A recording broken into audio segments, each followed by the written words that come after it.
ഈശോ മിശിഹായ്ക്ക് സ്തുതിയായിരിക്കട്ടെ. പ്രിയ സഹോദരങ്ങളെ, ഇന്ന് ജൂലൈ 11 തീയതി നമ്മൾ പരിശുദ്ധ റോസാമിസ്റ്റിക്ക മാതാവിൻ്റെ തിരുനാളിന് വേണ്ടി ഒരുങ്ങുന്ന ദിവസങ്ങളാണിത്.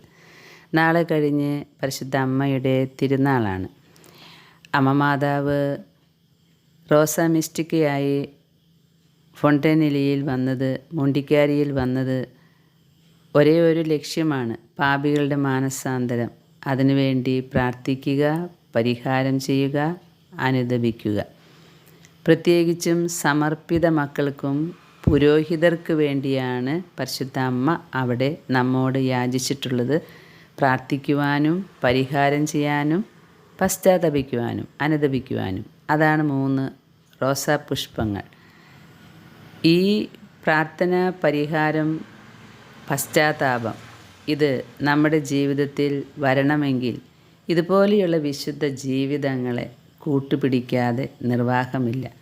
കാരണം ഓരോ മക്കളും അൽമായരായാലും സമർപ്പിതരായാലും പാപത്തിലേക്ക് വഴുതി വീഴുന്നത് പിശാചിൻ്റെ പ്രേരണ കൊണ്ടാണ്. പിശാച് നമ്മെ ഭരിക്കുമ്പോഴാണ് നമ്മൾ പാപത്തിന് അടിമകളാകുന്നത്. പിശാചിനെ പുറത്താക്കാനുള്ള വലിയ കൃപാവരത്താൽ നിറഞ്ഞ ഒരു വിശുദ്ധനാണ് വിശുദ്ധ ബെനഡിക്റ്റ് പിതാവ്. പറയാതെ തന്നെ വിശുദ്ധനെക്കുറിച്ച് ലോക പ്രശസ്തമായിട്ടുള്ള കാര്യങ്ങൾ എല്ലാവർക്കും അറിയാം. വിശുദ്ധ ബെനഡിക്റ്റിൻ്റെ കുരിശ്, മെഡല് എല്ലാം നമുക്കറിയാവുന്നതാണ്. ഈ വിശുദ്ധൻ സന്യാസ ജീവിതം നയിച്ച് ഭക്ഷണവും വസ്ത്രവും ഒക്കെ വളരെ ലുബ്ധിച്ച് ജീവിച്ച് അങ്ങനെ ഒരു പർവ്വതനിരകളിൽ, സുബിയാക്കോ എന്ന് പറയുന്ന പർവ്വതനിരകളിൽ 3 വർഷത്തോളം ജീവിച്ച് അവിടെ ഇങ്ങനെ ധ്യാനിച്ചിരുന്ന് വലിയ കൃപകൾ കർത്താവിൽ നിന്ന് വാങ്ങിയെടുത്തവനാണ്. സാത്താൻ ഈ വിശുദ്ധൻ്റെ കുരിശ് കണ്ടാൽ, വിശുദ്ധനെ കണ്ടാൽ ഓടിയകലും. മരിക്കുന്നതിന് മുമ്പ് തനിക്കുള്ള ശവകുടീരം തുറക്കാൻ പറഞ്ഞ് അങ്ങനെ കല്ലറ പണിത് മരിച്ചിട്ടുള്ള വിശുദ്ധനാണ് ഇദ്ദേഹം. അതുപോലെ തന്നെ ഇദ്ദേഹം സ്ഥാപിച്ച ബെനഡിക്റ്റൻ സന്യാസ സമൂഹത്തിൽ 5000-ഓളം വിശുദ്ധരുണ്ടായിട്ടുണ്ട് എന്നാണ് പറയുന്നത്. അതിനിടയിൽ പല സംഭവങ്ങളും ഇദ്ദേഹത്തിൻ്റെ ജീവിതത്തിലുണ്ടായിട്ടുണ്ട്. ഇദ്ദേഹത്തിനെ കൊലപ്പെടുത്താനായിട്ട് ഭക്ഷണത്തിൽ വിഷം കൊടുത്ത് ശ്രമിച്ചിട്ടുണ്ട്. ഇത് മനസ്സിലാക്കിയ വിശുദ്ധൻ പ്രാർത്ഥിച്ചപ്പോൾ ആ പാത്രം പൊട്ടിച്ചിതറിപ്പോയതായിട്ടും നമുക്ക് ചരിത്രത്തിൽ വായിക്കാവുന്നതാണ്. അതുപോലെ എവിടെയൊക്കെ പിശാച് വരുന്നുണ്ടോ അവിടെയൊക്കെ വിശുദ്ധൻ അത്ഭുതകരമായിട്ട് പ്രവർത്തിച്ച് പിശാചിനെ ഓടിപ്പിച്ച കഥകളും നമ്മൾ കേട്ടിട്ടുണ്ട്. വിശുദ്ധ ബെനഡിക്റ്റ് സ്ഥാപിച്ചൊരാശ്രമമാണ് നമ്മുടെ കുരിശുമല വാഗമൺ കുരിശുമല ആശ്രമം. ബെനഡിക്റ്റൻ സന്യാസ സമൂഹമാണ് അവിടെ ജീവിക്കുന്നത്. അവിടെ പോയാൽ ഒരു സന്യാസികളുടെ ജീവിതം എന്താണെന്ന് നമുക്ക് മനസ്സിലാകും. സകല ലോകത്തിൻ്റെ അരൂപികളിൽ നിന്ന് വിട്ടുനിന്ന് ദൈവത്തിനെ പ്രണമിച്ച് ദൈവത്തെ പൂജിച്ച് ജീവിക്കുന്ന ഒരു സമൂഹം. ഞാനവിടെ കുറേ വർഷങ്ങൾക്ക് മുമ്പ്, ഒരു 20-25 വർഷം മുമ്പ് തന്നെ പോയി തുടങ്ങിയിട്ടുള്ളതാണ്. അവിടെ താമസിക്കുകയും അവരുടെ ജീവിതചര്യകളൊക്കെ കാണാനും കേൾക്കാനും അതെല്ലാം എൻ്റെ ജീവിതത്തിൽ വലിയ പരിവർത്തനവും വരുത്തിയിട്ടുണ്ട്. എനിക്ക് തോന്നും കുറേയൊക്കെ ലോകത്തിൻ്റെ അരൂപികളിൽ നിന്ന് വിട്ടു നിൽക്കാൻ പറ്റുന്നത് ഈ ബെനഡിക്റ്റൻ സന്യാസികളുടെ ജീവിതം കണ്ടിട്ടാണെന്ന്. ഇവിടെ അവർക്ക് ഒറ്റ ഒരു ലക്ഷ്യമേ ഉള്ളൂ: പ്രാർത്ഥിക്കുക, ജോലി ചെയ്യുക. അതാണ് വിശുദ്ധൻ്റെ മുദ്രാവാക്യം. പ്രാർത്ഥിക്കുക, അധ്വാനിക്കുക. വെറുതെ ഇരുന്ന് പ്രാർത്ഥിച്ച് ഇരിക്കലല്ല വിശുദ്ധൻ പറഞ്ഞിട്ടുള്ളത്. പ്രാർത്ഥിക്കണം, അധ്വാനിക്കണം. അധ്വാനിക്കാത്തവൻ്റെ ജീവിതത്തിൽ പിശാച് പെട്ടെന്ന് വരും. അലസൻ്റെ ജീവിതം പിശാചിൻ്റെ പടിപ്പുരയാണെന്നൊക്കെ കേട്ടിട്ടില്ലേ ഓരോ പണ്ടത്തെ ചൊല്ലുകളൊക്കെ. അതിനാൽ തന്നെ വിശുദ്ധ ബെനഡിക്റ്റിൻ്റെ ആശ്രമങ്ങളിലെ സന്യാസികൾ എപ്പോഴും പ്രവർത്തന നിരതരാണ്. സന്യാസികൾ ഇങ്ങനെ ആയിരിക്കുന്നത് പിശാചിനെ ഓടിപ്പിക്കാനുള്ള വലിയ ഒരു തന്ത്രമാണ് കേട്ടോ. വിശുദ്ധ ബെനഡിക്റ്റിൻ്റെ ചരിത്രത്തിൽ നമുക്ക് കാണാം, പലപ്പോഴും ഒരിക്കൽ ഒരു കല്ല് ഇളക്കിയെടുക്കാൻ, കെട്ടിട നിർമ്മാണത്തിന് ഒരു കല്ല് ഇളക്കിയെടുക്കാൻ പറ്റാതെ എല്ലാവരും വിഷമിക്കുമ്പോൾ വിശുദ്ധ ബെനഡിക്റ്റ് പിതാവേ എന്ന് പറഞ്ഞ് കുരിശ് വരച്ചപ്പോൾ ആ കല്ല് ഇളകി മാറി. കാരണം അവിടെ ഒരു ദുഷ്ടപിശാച് കയറിയിരിക്കുന്നുണ്ടായിരുന്നു. ഇത് കാണാൻ കഴിവുള്ളവർക്കാണ് ഇതൊക്കെ കാണുക. അതുപോലെ തൻ്റെ കയ്യിൽ നിന്നും മൺപാത്രം ഒരെണ്ണം വീണുപോയി. അതോർത്ത് കരഞ്ഞ വിശുദ്ധൻ്റെ വളർത്തമ്മയുടെ കരച്ചിൽ കണ്ടിട്ട് വിശുദ്ധൻ ചിതറി കിടക്കുന്ന ഈ പാത്ര കഷ്ണങ്ങളൊക്കെ ഒരുമിച്ച് പ്രാർത്ഥിച്ചു. അത് പൂർവ്വസ്ഥിതിയിലായി. അങ്ങനെയും ഒരു അത്ഭുതം, ഒരു അത്ഭുതമൊന്നുമല്ല, ഇവിടെ പറയാൻ പറ്റാത്ത അത്രയും അത്ഭുതങ്ങൾ വിശുദ്ധൻ്റെ ജീവിതത്തിൽ നടന്നിട്ടുണ്ട്. അതുപോലെ ഒറ്റയ്ക്കിരിക്കുമ്പോൾ പ്രലോഭകൻ ജഡികമായ പ്രലോഭനങ്ങൾ കൊണ്ടുവരുന്ന കാക്കയുടെ രൂപത്തിൽ, കറുത്ത പക്ഷിയുടെ രൂപത്തിൽ, അപ്പോൾ വിശുദ്ധൻ അതിനെ തിരിച്ചറിഞ്ഞ് ഓടിപ്പിക്കുന്നുണ്ട്. ഇതാണ് വിശുദ്ധൻ്റെ മുദ്രാവാക്യം, ഓറ എത് ലബോറ, പ്രാർത്ഥിക്കുക, അധ്വാനിക്കുക.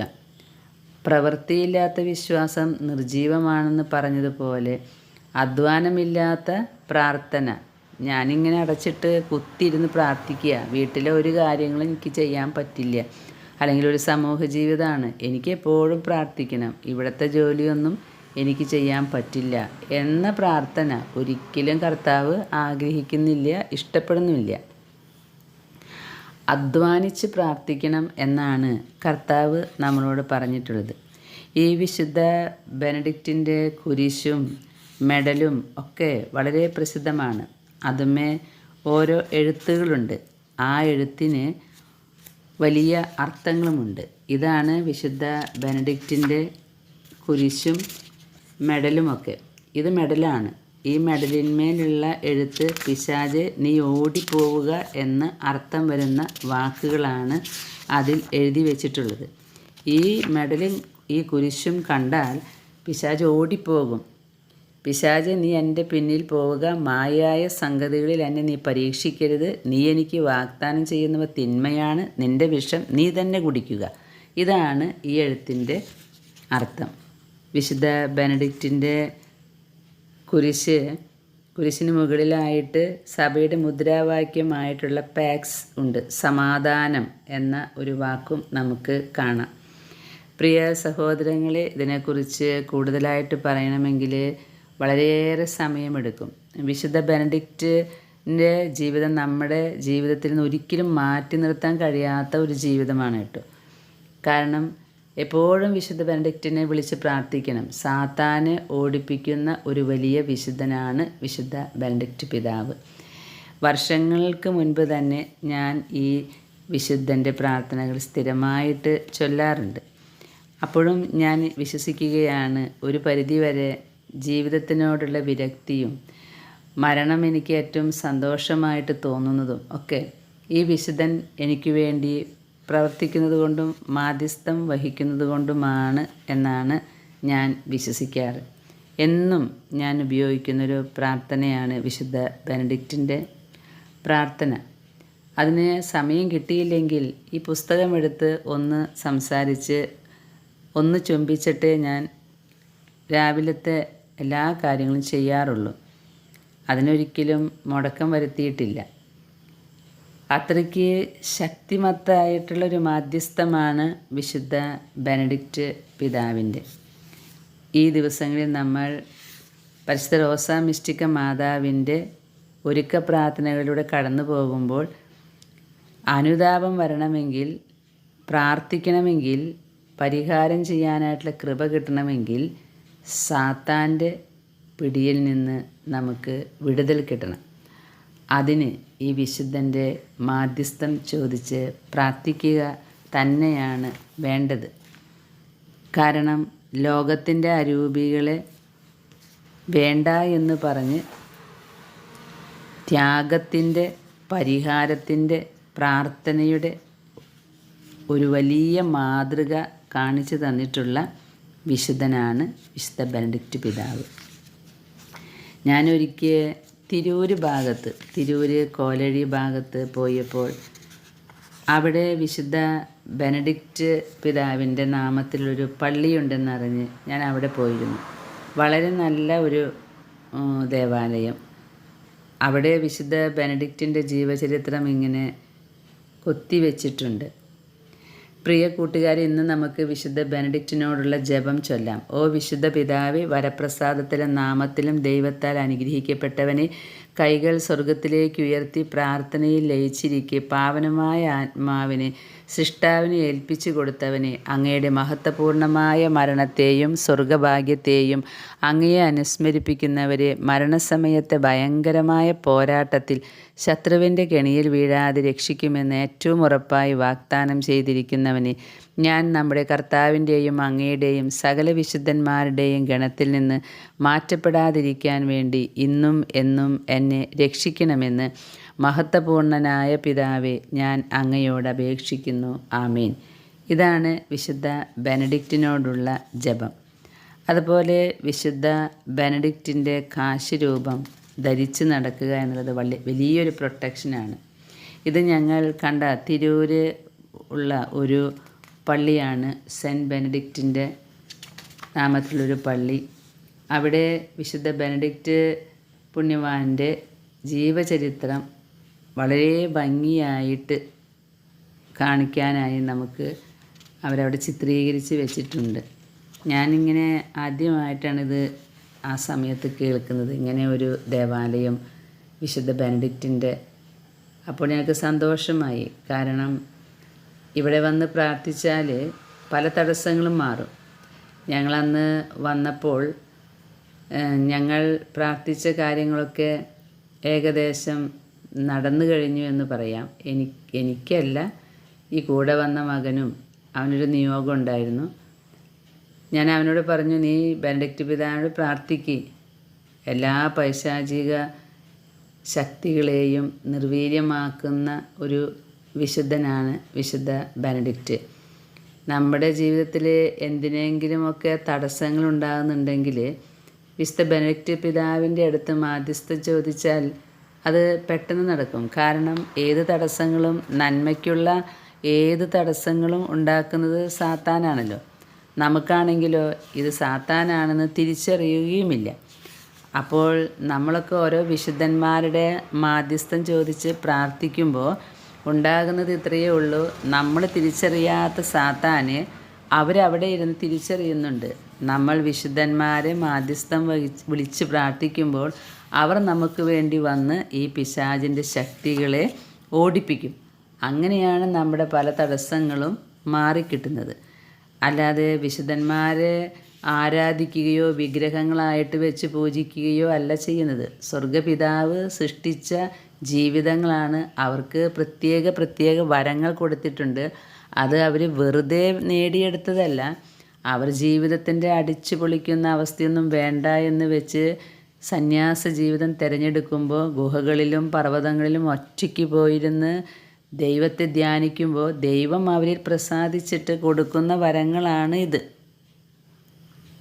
അതുകൊണ്ട് ആ വരങ്ങൾ മനുഷ്യരായിട്ടുള്ള പാവപ്പെട്ട പാപികൾ, ബലഹീനർക്ക് വേണ്ടി ഉപയോഗിക്കപ്പെടാനാണ് ദൈവം അവർക്ക് കൊടുത്തിരിക്കുന്നത്. അതുകൊണ്ട് നമ്മൾ ഈ വിശുദ്ധരുടെ മാധ്യസ്ഥം തേടുന്നത് അത്യാവശ്യമാണ്. ഈ കാലഘട്ടത്തിൽ ഏറ്റവും അധികം അത്യാവശ്യം. കാരണം തലമുറയ്ക്കും പഴയ തലമുറയ്ക്ക് പോലും അറിയുന്നില്ല ഈ ഒരു അവസ്ഥ ഞങ്ങൾ പിശാചിനാലാണ് നയിക്കപ്പെടുന്നത് എന്ന്. കാരണം അത് പറയുമ്പോൾ അവർക്ക് മനസ്സിലാകുന്നില്ലല്ലോ.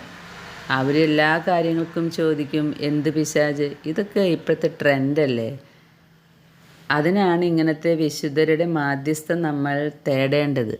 ഇത് പിശാചാണോ പരിശുദ്ധാത്മാവാണോ നമ്മെ നയിക്കുന്നത് എന്ന് തിരിച്ചറിയണമെങ്കിൽ ഇതുപോലെ സഹന ജീവിതം ഏറ്റെടുത്ത് വരങ്ങൾ നേടിയെടുത്തിട്ടുള്ള വിശുദ്ധരെ നമ്മൾ മാധ്യസ്ഥത്തിനായിട്ട് വിളിക്കണം. അല്ലാതെ അവരെ ആരാധിക്കാനല്ല. ഇവർ നമ്മുടെ സഹോദരങ്ങളാണ്, നമ്മെപ്പോലുള്ള മനുഷ്യരാണ്. പക്ഷേ അവർക്ക് അവരുടെ സഹന ജീവിതം മൂലം ദൈവം നമ്മളെക്കാൾ കൃപകൾ കൊടുത്തിട്ടുണ്ട്. ആ കൃപകൾ കിട്ടാൻ നമ്മൾ അവരുടെ അടുത്ത് മാധ്യസ്ഥം വഹിക്കുമ്പോൾ സ്വർഗപിതാവ് അവർക്ക് അതിനുള്ള അധികാരം കൊടുത്തിട്ടുണ്ട്. മധ്യസ്ഥം വഹിച്ച് പ്രാർത്ഥിക്കുമ്പോൾ പിശാചുക്കൾ ഓടിപ്പോകും.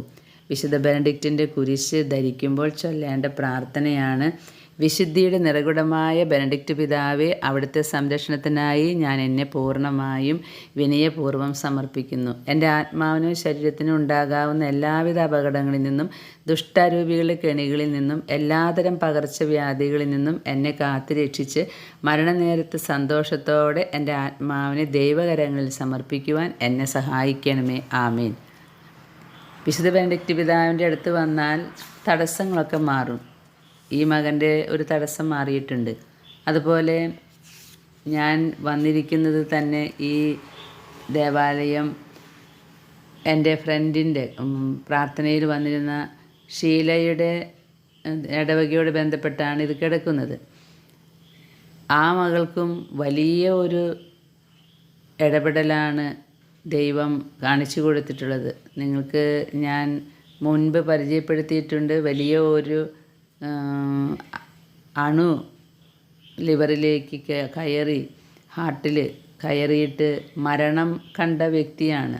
മരിക്കാൻ വേണ്ടി കാത്തിരുന്ന ഒരു വ്യക്തിയായിരുന്നു. ഒരുപക്ഷെ വിശുദ്ധ ബെനഡിക്റ്റ് പിതാവായിരിക്കാം അണുവിൻ്റെ രൂപത്തിൽ വന്ന സാത്താനെ തിരിച്ചറിയാനുള്ള കൃപ കൊടുത്തത്. നമുക്ക് അറിയാത്തൊരു കാര്യമാണ്, നമ്മൾ ഏത് ഇടവക മധ്യസ്ഥൻ്റെ കീഴിലാണോ ആ മധ്യസ്ഥൻ നമ്മെ എപ്പോഴും നോക്കിക്കൊണ്ടിരിക്കുന്നുണ്ട് എന്ന ഒരു ബോധ്യമുണ്ടെങ്കിൽ നമ്മളെപ്പോഴും അവരുടെ ശക്തമായ മാധ്യസ്ഥത്തിൽ തന്നെയായിരിക്കും. ആ ബോധ്യം വേണം. ഞാൻ ഏത് ഇടവകയിലാണോ, ഏത് വിശുദ്ധനാണോ, ഇതാണ് ഷീലയാണ് മരണത്തിൽ നിന്ന് രക്ഷപ്പെട്ട് ഇപ്പോൾ നിൽക്കുന്നത്. എന്തോ സ്റ്റെഫിലോകോക്കസ് എന്നോ എന്തൊക്കെ പറഞ്ഞിട്ടുള്ളൊരു ബാക്ടീരിയ ഹാർട്ടിലാണ് കടന്ന് ശ്വാസം പോയി ഒരു ഹോസ്പിറ്റലിൽ നിന്നും ഇനി മരണമേ ഉള്ളൂ എന്ന് പറഞ്ഞ് നിൽക്കുന്ന സമയത്താണ് ഈശോയുടെ പ്രത്യേക സന്ദേശം കിട്ടി ഞങ്ങൾ രാജഗിരി ഹോസ്പിറ്റലിലേക്ക് കൊണ്ടുപോകുന്നത് ആംബുലൻസിൽ. അവിടെ കുറച്ച് കാര്യങ്ങൾ ചെയ്യാം എന്ന് പറഞ്ഞിട്ടാണ് കൊണ്ടുപോകുന്നത്. അവിടെ വെച്ചാണ് ഇത് ഈ ഒരു അങ്ങനെയാണെന്ന് തോന്നുന്നു കേട്ടോ, സ്റ്റെഫിലോകോക്കസ് എന്നോ എന്തോ പറഞ്ഞൊരു ബാക്ടീരിയയാണ് കയറിയിരിക്കുന്നതെന്നും ആൾ മരണത്തോടടുത്തുകൊണ്ടിരിക്കുകയാണെന്ന്. കാരണം ശ്വാസമില്ല. അപ്പോൾ ഞാനിപ്പോൾ മനസ്സിലാക്കുകയാണ്, നമ്മൾ ഏത് ഇടവക മധ്യസ്ഥൻ്റെ കീഴിലാണോ ആ മധ്യസ്ഥൻ നമ്മെ നോക്കിക്കൊണ്ടിരിക്കുന്നുണ്ട്, നമുക്ക് വേണ്ടി പ്രാർത്ഥിച്ചുകൊണ്ടിരിക്കുന്നുണ്ട്. ഒരുപക്ഷെ നമ്മൾ മൈൻഡ് ചെയ്തില്ലെങ്കിലും ആ വിശുദ്ധന്മാർ, വിശുദ്ധകൾ നമ്മെ കാത്തു പരിപാലിക്കുന്നുണ്ട്. അതൊരു വലിയ അനുഭവമാണ് എനിക്കറിയാത്തൊരു കാര്യമായിരുന്നു. ഞാൻ നോർത്ത് ഇന്ത്യയിൽ ശുശ്രൂഷയ്ക്കായിട്ട് പോകുന്ന സമയത്ത് വണ്ടിയിലിങ്ങനെ പോകുന്ന സമയത്ത് ഒരു റോഡിലെത്തിയപ്പോൾ, ഒരു സ്ഥലത്തെത്തിയപ്പോൾ വിശുദ്ധ കൊച്ചു ത്രേസ്യയെ കാണിച്ചു തരികയാണ്. ഞാൻ അച്ഛന്മാരോട് പറഞ്ഞു, എന്താ കാറിൻ്റെ മുമ്പിൽ വിശുദ്ധ കൊച്ചു ത്രേസ്യ വന്ന് നിൽക്കുന്നത്? അപ്പോഴാണ്, എനിക്കൊന്നും അറിയില്ല, ഹിന്ദി നാടാണ്. അപ്പോൾ പുരോഹിതരെല്ലാവരും പറഞ്ഞു, ഓ വിശുദ്ധ കൊച്ചു ത്രേസ്യ വന്നു അല്ലേ എന്ന്. അത് ഞാൻ പറഞ്ഞു, അതെന്താ അങ്ങനെ? എൻ്റെ നാമത്തിലുള്ള വിശുദ്ധിയൊന്നല്ലല്ലോ ഇത്, എന്താണ് വിശുദ്ധ കൊച്ചു ത്രേസ്യ വരുന്നത്? അപ്പോഴാണ് പറഞ്ഞ്, ചേച്ചി ഇത് നമ്മൾ സാഗർ രൂപതയുടെ അതിർത്തിയിലാണ് ഇപ്പോൾ എത്തിയിരിക്കുന്നത്. ആ രൂപത വിശുദ്ധ കൊച്ചു ത്രേസ്യയ്ക്ക് വേണ്ടി പ്രതിഷ്ഠിച്ച് വെച്ചിരിക്കുകയാണെന്ന്. ഞാൻ അതിശയിച്ചു പോയി. കാരണം ഞാൻ നിങ്ങളോട് പറയാറുണ്ടല്ലോ, എനിക്ക് കാണുന്ന ദർശനങ്ങളുടെ ഒന്നും വ്യാഖ്യാനം എനിക്കറിയില്ല. കാണുന്നു, ദൈവം എന്തൊക്കെയോ കാണിച്ചു തരുന്നു, അത് ഞാൻ വിളിച്ചു പറയും. നാടൻ ഭാഷയിൽ പറഞ്ഞാൽ പൊട്ടത്തിയെ പോലെ എല്ലാം വിളിച്ചു പറയും. അപ്പോൾ കേൾക്കുന്നവരിലാണ്, അവർക്കാണ് തിരിച്ചറിവ് കിട്ടുന്നത്. കാരണം അവരോട് ബന്ധപ്പെട്ട കാര്യങ്ങളായിരിക്കും ഈ വിളിച്ചു പറയുന്നത്. ഒരിക്കലും എനിക്ക് ഇന്ന ആളുടെ ഇന്ന കാര്യമാണ് എന്ന് വ്യാഖ്യാനം തരാറേയില്ല. പക്ഷേ എന്നോട് പറയും കാണുന്നതെല്ലാം വിളിച്ചു പറയണമെന്ന്. അങ്ങനെ വിളിച്ചു പറഞ്ഞതാ, കാണുന്നത് ഇതെന്താ ഞാൻ അത് കാണുന്നത്, ഇത് കാണുന്നത് എന്നൊക്കെ. അപ്പോഴാണ് എനിക്ക് ഈ വിശുദ്ധരുടെ മാധ്യസ്ഥത്തിൻ്റെ പവർ മനസ്സിലായത്. നമ്മൾ ഏത് ഇടവകയിലായിരിക്കുന്നുവോ, നമ്മളെ എവിടേക്കും ഓടി നടക്കണ്ട. ഓരോ ഇടവകയും ഓരോ വിശുദ്ധന്മാർക്ക് പ്രതിഷ്ഠിച്ചിട്ടുള്ളതാണ്. അല്ലെങ്കിൽ യേശുവിൻ്റെ തിരുരക്തത്തിനോ അല്ലെങ്കിൽ യേശുവിൻ്റെ തിരുഹൃദയത്തിനോ ഒക്കെ പ്രതിഷ്ഠിച്ചിട്ടുണ്ടെങ്കിൽ ആ ബൗണ്ടറിയിൽ എത്തുമ്പോൾ അറിയാം നമുക്കതിൻ്റെ ഒരു വൈബ് കിട്ടും. നമ്മൾ ആ വിശുദ്ധൻ്റെ കീഴിലാണ്. പിന്നെ അത് മനസ്സിൽ വെച്ചിട്ട് നമ്മൾ പ്രാർത്ഥിച്ചാലുണ്ടല്ലോ, ആ വിശുദ്ധൻ നമ്മെ ഒരിക്കലും കൈവിടില്ല. നമ്മുടെ ഏത് ആവശ്യത്തിലും ഇറങ്ങി വരും. അത് വിചാരിച്ചിട്ട് ചേച്ചി ഇങ്ങനെ പറഞ്ഞല്ലോ, എന്നിട്ട് എന്താ ഞങ്ങളുടെ രോഗം മാറാത്ത, ഞങ്ങൾ മരിച്ചു പോയല്ലോ, ഞങ്ങളുടെ ഇന്ന ആൾ, അങ്ങനെ ചോദിക്കരുത്. ജീവൻ്റെയും മരണത്തിൻ്റെയും നാഥൻ കർത്താവാണ്. ഗർഭത്തിൽ ഉരുവായപ്പോൾ എഴുതി വെച്ചിട്ടുണ്ടെങ്കിലും മരിക്കും. അതല്ല ഞാൻ പറഞ്ഞു വന്നത്. ആ വിശുദ്ധൻ്റെ സംരക്ഷണം നമുക്ക് എപ്പോഴും ഉണ്ടാകും. ഞാൻ എപ്പോഴും മനസ്സിലാക്കും, എൻ്റെ ഇടവക സെൻറ്റ് മേരീസ് ചർച്ചാണ്. പരിശുദ്ധ അമ്മയുടെ കാപ്പയ്ക്കുള്ളിലാണ് ഞാൻ എപ്പോഴും വിശ്വസിക്കും. അത് വിചാരിച്ച് ദൈവത്തേക്കാൾ വലിയവൾ പരിശുദ്ധ അമ്മ എന്നല്ല പറഞ്ഞത്. അമ്മയെയാണ് ഈശോ ഞങ്ങൾക്കായിട്ട് ഏൽപ്പിച്ചു തന്നത്. ഇപ്പോൾ ഈ ഇടവകയിൽ വിശുദ്ധ ബെനഡിക്റ്റിനെയാണ് ഏൽപ്പിച്ചിട്ടുള്ളത്. അങ്ങനെ ഓരോ ഇടവകകളിലും ഓരോ വിശുദ്ധരുണ്ടാകും. ആ വിശുദ്ധരെ മനസ്സ് തുറന്നൊന്ന് പ്രാർത്ഥിച്ചാലുണ്ടല്ലോ, നമ്മുടെ ജീവിതത്തിൽ എപ്പോഴും അവിടെ ഉണ്ടാകും. അതുപോലെ തന്നെയാണ് ഓരോ ഇടവകയുടെ സക്രാരിയിലും നമ്മെ നോക്കിയിരിക്കുന്ന ദിവ്യകാരുണ്യമായ ഈശോ ഉണ്ടെന്നുള്ളൊരു ബോധ്യം. നമ്മുടെ ഇടവകയിൽ എവിടേക്കും പോകണ്ട, നമ്മുടെ ഇടവകയിൽ എത്ര മോശപ്പെട്ട പള്ളിയായാലും കോടിക്കണക്കിന് രൂപ വിലപിടിപ്പുള്ള പള്ളിയായാലും ഇരിക്കുന്ന ഈശോ ഒന്നു തന്നെയാണ്. കുറച്ച് ആളുകളെ വന്നുള്ളെങ്കിലും ലക്ഷങ്ങൾ ഓടി വരുന്നുണ്ടെങ്കിലും സക്രാരിയുടെ ഉള്ളിലിരിക്കുന്ന ഈശോ അത് എവിടെയും ഒന്ന് തന്നെയാണ്, ദൈവമാണ്. അവനെ ആലോചിക്കുന്നില്ല, ഈശോയെ ആരും വിളിക്കുന്നില്ല. ഇതാണ് പ്രശ്നം. പ്രിയ കൂട്ടുകാരെ, ഞാനൊരിക്കലും എവിടെയും ഓടി നടന്നിട്ടില്ല. ഈ ജീവിതം ഇവിടെ നിലനിർത്തണമേ എന്ന് പറഞ്ഞിട്ടോ, രോഗം മാറണമേ എന്ന് പറഞ്ഞിട്ടോ. പക്ഷേ എൻ്റെ ഇടവക പള്ളിയിൽ ദിവ്യകാരുണ്യമായിട്ട് സക്രാരിക്കുള്ളിൽ ഞങ്ങളെ ഒളിഞ്ഞു നോക്കുന്നൊരു കർത്താവുണ്ട് എന്ന് എനിക്കെപ്പോഴും ബോധ്യമുണ്ട്. എൻ്റെ ഇടവക മധ്യസ്ഥയായ പരിശുദ്ധ അമ്മ ഞങ്ങളെയൊക്കെ അമ്മയുടെ കാപ്പയുടെ കീഴിൽ സൂക്ഷിക്കുകയാണെന്നും ഞങ്ങൾക്കറിയാം. അതുപോലെ തന്നെയാണ് ഈ വിശുദ്ധന്മാരും. വിശുദ്ധ ബെനഡിക്റ്റിൻ്റെ ജീവചരിത്രമാണ് നമ്മളിവിടെ കാണുന്നത്. എന്തുമാത്രം അത്ഭുതങ്ങളാണ് ജീവിച്ചിരിക്കുന്ന സമയത്ത് ചെയ്തിട്ടുള്ളതെന്നും. ബാംഗ്ലൂരാണെന്ന് തോന്നുന്നു ഈ വിശുദ്ധൻ്റെ ഇന്ത്യയിലെ ആദ്യത്തെ ബെനഡിക്റ്റ് ആശ്രമം ബാംഗ്ലൂരിലെ ആശീർവനം എന്ന ആശ്രമമാണ് എന്നാണ് ഞാൻ മനസ്സിലാക്കുന്നത്. അവിടെ പോകേണ്ടവർക്കൊക്കെ പോയി ഈശോയ്ക്ക് വേണ്ടി ഇതുപോലെ സന്യാസ ജീവിതം കഴിക്കണമെങ്കിൽ കഴിക്കാം. അവിടുത്തെ അച്ഛന്മാരൊക്കെ അതിനുള്ള കാര്യങ്ങൾ ചെയ്യുന്നവരാണ്. ആ ആശ്രമത്തിൽ ഇങ്ങനെ 30 വയസ്സിനുള്ള താഴെയുള്ള എല്ലാ മക്കളെയും സെമിനാരിയിൽ ചേർക്കുകയും അവർക്ക് ഈ ഒരു ചൈതന്യം കൊടുത്ത് വളർത്തുകയും ചെയ്യുന്നുണ്ട് എന്നാണ് ഞാൻ അറിഞ്ഞിട്ടുള്ളത്. ഞാൻ പോയിട്ടില്ല കേട്ടോ, ബാംഗ്ലൂരിലെ ഈ ആശ്രമത്തിലേക്ക് ഞാൻ പോയിട്ടില്ല.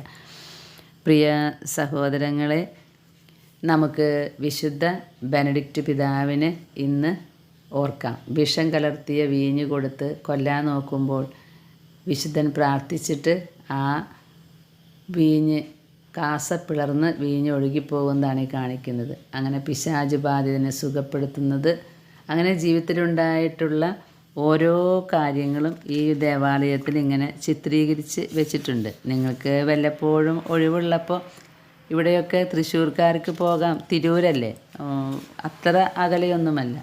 ഞാൻ എൻ്റെ ഈ രോഗാവസ്ഥയിൽ തന്നെയാണ് അവിടെ പോയിട്ടുള്ളത്. ജീവിതം തിരിച്ചു തന്നിട്ടുള്ള 2 വ്യക്തികളാണ് ഞങ്ങൾ, ഷീലയും ഞാനും. ഞാൻ വിചാരിക്കും ഏതെങ്കിലും സാത്താൻ്റെ ഇടപെടലായിരിക്കാം ഈശോയോട് ചോദിച്ച് ഞങ്ങളെ പരീക്ഷിച്ചത്. കാരണം അവരുടെ ജീവനൊന്ന് എടുത്തു നോക്ക്, അപ്പോൾ അവർ നിന്നെ സ്തുതിക്കുമോ എന്ന് ജോബിൻ്റെ പരീക്ഷണം നടന്നതുപോലെ ആയിരിക്കും ഈ പരീക്ഷണം നടന്നത്. പക്ഷേ വിശുദ്ധൻ ഇടപെട്ടിട്ടുണ്ടാകും. വിശുദ്ധൻ്റെ സ്വർഗീയ യാത്രയാണ് കാണുന്നത്.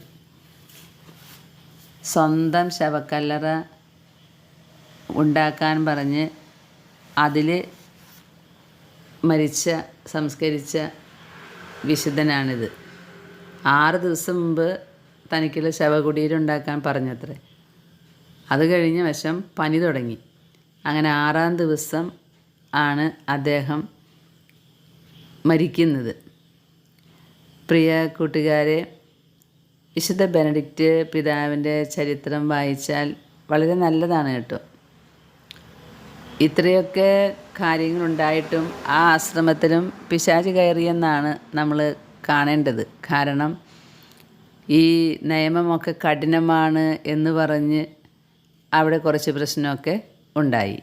നമുക്കറിയാലോ, ഏത് വിശുദ്ധ സ്ഥലത്തും അവൻ പതിയിരിക്കും. ഒരാൾ മതി സാത്താന് പ്രവർത്തിക്കാനായിട്ട്. അതുപോലെ വിശുദ്ധൻ്റെ വിജയം കണ്ടിട്ട് എന്തുമാത്രം അസൂയാലുക്കളാണ് വിശുദ്ധനെ തകർക്കാനായിട്ട് നോക്കിയിട്ടുള്ളത്. സ്വന്തം സഹോദരങ്ങൾ, അതായത് സഹോദരൻ എന്ന് പറഞ്ഞാൽ കൂട്ടമായി സന്യാസത്തെ ആശ്രമത്തിലെ സഹോദരങ്ങൾ പോലും ഈ വിശുദ്ധ ബെനഡിക്റ്റിനെതിരെ അസ്വസ്ഥതകൾ പറഞ്ഞിട്ടുണ്ട്. അത് ഇത്രയേ ഉള്ളൂ, സാത്താൻ എവിടെ വേണമെങ്കിൽ കയറിപ്പറ്റും. നമ്മെ പരീക്ഷിക്കാൻ ചിലപ്പോൾ നമ്മുടെ ജീവിത പങ്കാളിയിലൂടെ, മക്കളിലൂടെ, നമ്മുടെ മാതാപിതാക്കളിലൂടെ, സഹോദരങ്ങളിലൂടെയൊക്കെ അവർ പ്രവർത്തിക്കും. അവനിരിക്കാനൊരു ഇരിപ്പിടം കിട്ടുന്ന സ്ഥലമാണെങ്കിൽ അവൻ പ്രവർത്തിക്കും. അങ്ങനെ നന്മ ചെയ്യുന്നവരെ വളരെയധികം വേദനിപ്പിക്കാനും അവരെ തളർത്താനും സാത്താൻ നമ്മുടെ സ്വന്തക്കാരെ ഉപയോഗിക്കും. ഇത് സിസ്റ്റർ വിശുദ്ധൻ്റെ സ്വന്തം സഹോദരിയാണ് കേട്ടോ. സഹോദരിയുടെ ആശ്രമത്തിലേക്കൊക്കെ പോകുന്നതും അത് നമ്മൾ വായിച്ച് കേട്ടിട്ടുണ്ട്. ഒരിക്കലും ഞാനത് പറഞ്ഞു തന്നിട്ടുണ്ട്. സഹോദരിക്ക് ആങ്ങളെ ഇവിടെ വേണമെന്ന് തോന്നി. എന്നിട്ട് ഇവിടെ നിൽക്കാൻ പറഞ്ഞപ്പോൾ ആങ്ങളെ പറഞ്ഞു, അങ്ങനെയൊന്നും നിൽക്കാൻ പറ്റില്ല ഞങ്ങൾക്ക് എന്ന് പറഞ്ഞ് പോകാൻ തുടങ്ങിയപ്പോൾ സഹോദരി പ്രാർത്ഥിച്ചു ഈശോയോട്, എൻ്റെ ആങ്ങളേനെ ഒന്ന് എനിക്ക് ഇന്ന് ഒരു ദിവസം സംസാരിക്കാനായിട്ട് കിട്ടണമെന്ന്. അതോടുകൂടി വലിയ ഇടിവെട്ടും മഴയൊക്കെ വന്നു എന്നാണ് പറയുന്നത്. അപ്പോൾ അവിടെ തങ്ങണ്ട വന്നു. എന്നിട്ട് സഹോദരിയെ കണ്ടപ്പോൾ, സിസ്റ്ററെ കണ്ടപ്പോൾ ആങ്ങളെ പറഞ്ഞു, നീ ചെയ്തത് ശരിയായില്ല കേട്ടോ എന്ന്. അതായത് ഇങ്ങനെ പ്രാർത്ഥിച്ചത് ശരിയായില്ല എന്ന്. അപ്പോൾ സിസ്റ്റർ പറഞ്ഞു, എൻ്റെ ആങ്ങളെ ഞാൻ ചോദിച്ചിട്ടൊരു കാര്യം തന്നില്ല, അതുകൊണ്ട് ഞാൻ എൻ്റെ മണവാളിനോട് ചോദിച്ചു, അതുകൊണ്ട് എൻ്റെ മണവാൾ എനിക്ക് ആ കാര്യം സാധിച്ചു തന്നു എന്ന്. അങ്ങനെ സഹോദര സ്നേഹത്തിൻ്റെ ഒരു വലിയ ചിത്രമാണ് നമ്മൾ കാണുന്നത്. പ്രിയ കൂട്ടുകാരെ, ഇന്ന് വിശുദ്ധ ബെനഡിക്റ്റിനോട് നമുക്ക് പ്രത്യേകം പ്രാർത്ഥിക്കാം. എന്തിനാണെന്നോ, പരിശുദ്ധ റോസാമിസ്റ്റിക്ക മാതാവ് പറഞ്ഞ കാര്യങ്ങളൊക്കെ ചെയ്യാനുള്ള വലിയ കൃപ ഞങ്ങൾക്ക് നേടിത്തരണമേ. പ്രാർത്ഥിക്കാനുള്ള തടസ്സം മാറ്റണമേ. ഈ ലോകത്തോടുള്ള ആസക്തിയിൽ നിന്ന് ഞങ്ങളെ മോചിപ്പിക്കണമേ. മരണഭയം എടുത്തു മാറ്റണമേ. എൻ്റെ കാര്യമല്ല പറഞ്ഞത്, എന്നോട് ക്യാൻസറുള്ള പലരും വിളിച്ച് പറയുമ്പോൾ അവരുടെ ഭയം കണ്ടിട്ട് ഞാൻ അവർക്ക് വേണ്ടി പ്രാർത്ഥിക്കുകയാണ്. മരണഭയം എടുത്തു മാറ്റണമേ. മരണഭയം വരുന്നത് ഈ ലോകത്തോടുള്ള ഇഷ്ടം കാരണമാണ്. ഈ ലോകത്തോടുള്ള ഇഷ്ടം മാറ്റിക്കൊടുക്കണമേ. അതുപോലെ സഹിക്കാനുള്ള ശക്തി കൊടുക്കണമേ. അനുതാപത്തിനുള്ള വരം കൊടുക്കണമേ. അനുതപിക്കാൻ പറ്റാത്തത് സാത്താനുള്ളത് കൊണ്ടാണ്. അവൻ നമ്മളെ ഒരിക്കലും എളിമപ്പെടുത്തില്ല കർത്താവിൻ്റെ മുമ്പിൽ. അങ്ങനെ എളിമപ്പെടാൻ പറ്റാത്തത് ആ സാത്താൻ്റെ ഇടപെടലിൽ നിന്ന് നമ്മളെ മോചിപ്പിക്കണമേ എന്നൊക്കെ നമുക്ക് പ്രാർത്ഥിക്കാം വിശുദ്ധനോട് പ്രാർത്ഥിച്ചാൽ റോസാമിസ്റ്റിക്ക മാതാവിൻ്റെ തിരുനാളിൻ്റെ ഒരുക്കം പൂർണ്ണമാകും. കാരണം ഈ 3 കാര്യങ്ങളും പ്രാർത്ഥന, പരിഹാരം, അനുതാപം. പ്രത്യേകിച്ച് അനുതാപം കിട്ടാൻ പിശാചിൻ്റെ ഒരു വലിയ പുറത്താക്കൽ നടത്തണം. കാരണം ഒരിക്കലും നമ്മൾ പാപം ചെയ്തു എന്ന് അവൻ പറയില്ല. നമ്മളൊരു പാപം ചെയ്തിട്ടില്ല, നമ്മൾ ചെയ്യുന്നതൊക്കെ ശരിയാണ്, മറ്റുള്ളവരാണ് തെറ്റ്. അതുകൊണ്ട് ചില ജീവിതങ്ങൾ ഞാൻ കണ്ടിട്ടുണ്ട്, എപ്പോഴും മറ്റുള്ളവരും ജീവിത പങ്കാളിനെയും കാണുന്നവരിലൊക്കെ തെറ്റ് കണ്ടുപിടിക്കും. എന്നിട്ട് പറയും, ഇങ്ങനെ ചെയ്താൽ മതി, അങ്ങനെ ചെയ്താൽ മതി, ഇതാണ് ശരി എന്ന് പറയും. പക്ഷേ നമ്മൾ ചെയ്യുന്നത് എന്താണെന്ന് നോക്കാറില്ല. അത് പിശാചിൻ്റെ വലിയ ഇടപെടലുള്ള ജീവിതങ്ങളാണ് ഇങ്ങനെ പറയുക. കാണുന്നവരിലെല്ലാം തെറ്റ്, ഒരാളിലല്ല. സ്വാഭാവികമായൊരു തെറ്റ് കാണുമ്പോൾ ഇങ്ങനെ ചെയ്യാൻ പാടില്ലെന്ന് പറയുന്ന കാര്യമല്ല പറഞ്ഞത്. കാണുന്ന ഉറുമ്പിൽ തൊട്ട് എല്ലാവരിലും തെറ്റാണ്. അവൻ ചെയ്ത് ശരിയായില്ല, ഇവള് ചെയ്ത് ശരിയായില്ല, ഇങ്ങനെയാണ് ചെയ്യേണ്ടത്, ഇങ്ങനെയാണ് ജീവിക്കേണ്ടത്, ഇതാണ് ശരി, അങ്ങനെയാണ് ശരി എന്ന് പറഞ്ഞുകൊണ്ടിരിക്കും. അപ്പോൾ നമ്മളറിയില്ല, ഇങ്ങനത്തെവരറിയുന്നില്ല, സാത്താനാണ് അവരെ ഭരിക്കുന്നത്. അത് തിരിച്ചറിയണമെങ്കിൽ വിശുദ്ധ ബെനഡിക്റ്റ് പിതാവിൻ്റെ മാധ്യസ്ഥം എന്നും തേടുന്നത് നല്ലതാണ്. നമുക്ക് പരിശുദ്ധ അമ്മയുടെ റോസാമിസ്റ്റിക്ക തിരുനാളിന് ഒരുങ്ങുമ്പോൾ ആ പ്രാർത്ഥന, പരിഹാരം, അനുതാപം കിട്ടാൻ വിശുദ്ധ ബെനഡിക്റ്റ് പിതാവേ, ഞങ്ങളിലുള്ള പൈശാചിക അരൂപികളെ നിർമ്മാർജ്ജനം ചെയ്യാൻ നീ നിൻ്റെ വിശുദ്ധ കുരിശുമായി വിശുദ്ധ ജീവിതവുമായിട്ട് ഇറങ്ങി വരണമേ എന്ന് നമുക്ക് പ്രാർത്ഥിക്കാം. വിശുദ്ധ ബെനഡിക്റ്റ് പിതാവ് നമ്മുടെ ജീവിതത്തിൽ ചെയ്തു തന്ന എല്ലാ അനുഗ്രഹങ്ങൾക്കും നമുക്ക് നന്ദി പറയാം. നമ്മെ വഴി നടത്താൻ, നമുക്ക് സംരക്ഷണം നൽകാൻ എന്നും വിശുദ്ധ ബെനഡിക്റ്റിൻ്റെ കുരിശ് ധരിക്കാം, ബെനഡിക്റ്റിൻ്റെ മെഡൽ ധരിക്കാം. അത് നമ്മുടെ ജീവിതത്തിൽ വലിയൊരു പ്രൊട്ടക്ഷനായിരിക്കും. ദൈവപിതാവ് ഈ മക്കളിലൂടെ നമ്മെ അനുഗ്രഹിക്കട്ടെ. കർത്താവിൻ്റെ വലിയ കൃപ നമുക്ക് ലഭിക്കട്ടെ. പരിശുദ്ധ അമ്മയുടെ റോസാമിസ്റ്റിക്ക മാതാവിൻ്റെ തിരുനാൾ ഏറ്റവും ഭംഗിയായിട്ട് അർത്ഥവത്തായിട്ട് ആഘോഷിക്കാനായിട്ട് നമുക്ക് ഓരോരുത്തർക്കും ഇടവരുത്തട്ടെ എന്ന് നമുക്ക് പ്രാർത്ഥിക്കാം. ഇവിടെ നിൽക്കുന്ന ഈ ഷീല എന്ന് പറയുന്ന ആൾ റോസാമിസ്റ്റിക്ക മാതാവിൻ്റെ ഒരു ഭക്തയാണ് കേട്ടോ. എല്ലാ 13-ാം തീയതിയും അമ്മയുടെ പ്രാർത്ഥനയ്ക്കായിട്ട് ഓടി വരുന്ന ഒരു വ്യക്തിയാണ് ഷീല. എല്ലാത്തിനും നന്ദി പറയാം. നമുക്ക് തിരുനാളിന് വേണ്ടി നമുക്കൊരുങ്ങാം. ദൈവം നമ്മെ അനുഗ്രഹിക്കട്ടെ. ആമേൻ.